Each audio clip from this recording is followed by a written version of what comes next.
Peggy 16. I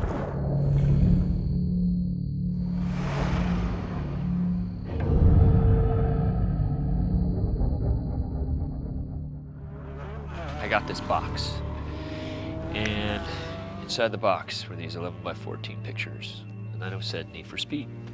They're like, oh, that's a video game that I played when I was younger. In between the cards, the artwork, they said, we need you, Michael Bay, to help us come up with a trailer. Well, I think Michael Bay clearly has an incredible eye for action and for these adrenaline-pumping movies, and so it seemed natural to put him involved in creating this trailer, because when you look at it, it looks like the next big blockbuster movie of the summer. Well, what Michael did for this was to really take some existing shots and propose how to make them a lot better. Can you do one right at the end, just a little less motion blur, just a couple options? Is that possible? So like Michael likes to draw on the frame and really customize it, tell him, you know, how to shade things, how to angle things, where to add debris. What's interesting about games is they've taken the sound to such a level, they've upped their music, they've upped the acting quotient on these games.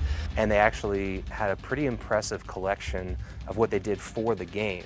And now what Ethan has done with it is really taken it into the more of that marketing trailer world and made it kind of hyper-real rather than just realistic. Stories about this guy, Jack, who is indebted to some bad guys, and he needs to race across country. So for Need for Speed, it's the first time that they travel across the country, all these different views. It's also the first time where you get out of the car. Well, you know what's interesting about gaming engines? They're getting more sophisticated. The lighting's getting better. I was very impressed with this Need for Speed crew. They have a very filmic look to their stuff. Very good at their direction of camera work and stuff like that, of how it would actually look and feel. Well, like I said, I think it looks very cinematic, but you really still get the just great adrenaline rush of playing a racing game. Yeah, I mean, it's never really been done before. The fact that, you know, in the video game world, we've made some amazing trailers and we've worked with great directors in the past, but I don't think any of us ever thought, you know, when we started on this journey that we'd end with working with Michael Bay. You know, what I try to do in my trailers is try to get your heart racing to the end of it. I just think it's a real piece of art. It really is a very intense experience to watch it.